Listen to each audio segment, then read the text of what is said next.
magandang gabi, lakay. Tayo mag-ingat-ingat tayo sa mga sarili natin. Lalo yung mga tinatrangkaso at inuubo. Kasi malupit yung virus ngayon. Tulad dun sa kumapit sa father ko.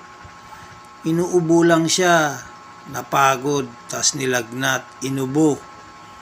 Tapos yung ubo na pala yung virus yun. Yung ubo ka ng ubo, tapos ang dami mong plema na lumalabas.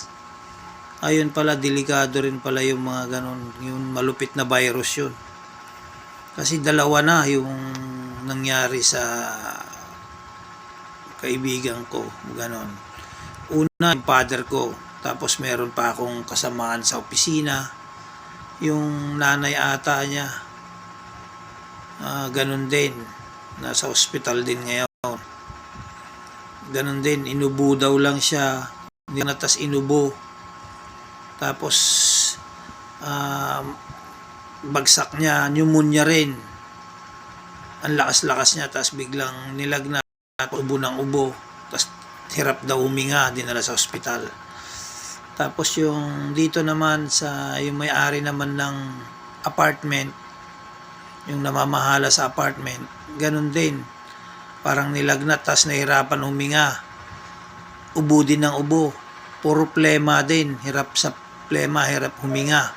Kaya dinala din sa ospital. Ang sakit niya, pneumonia rin. Kaya yung virus na yon, ang tinatamaan nun baga.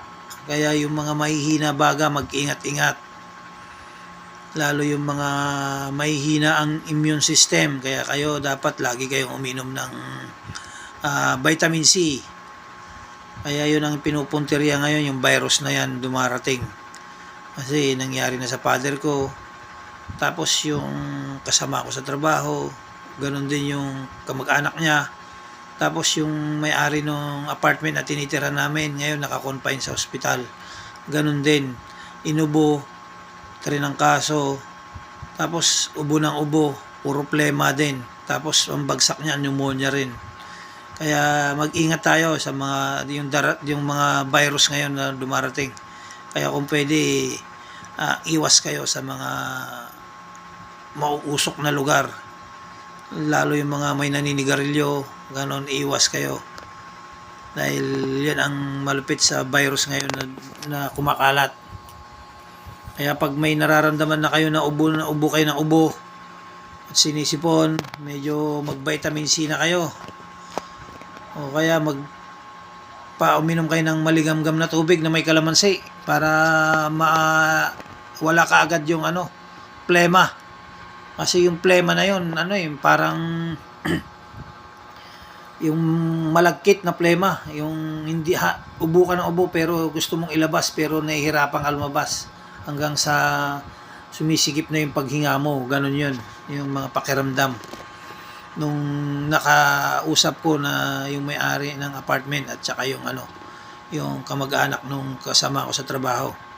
Kaya muli, ingat-ingat kayo mga brother and sister, mga kamag-anak, kapatid at lahat-lahat na kasama sa trabaho, ingat-ingat. Kaya pag may nararamdaman na kayong inuubo kayo o masama pakiramdam, huwag nyo nang pagtagalin. Uminom na kayo kagad ng vitamin C. Ayan. Ingat kayo. God bless.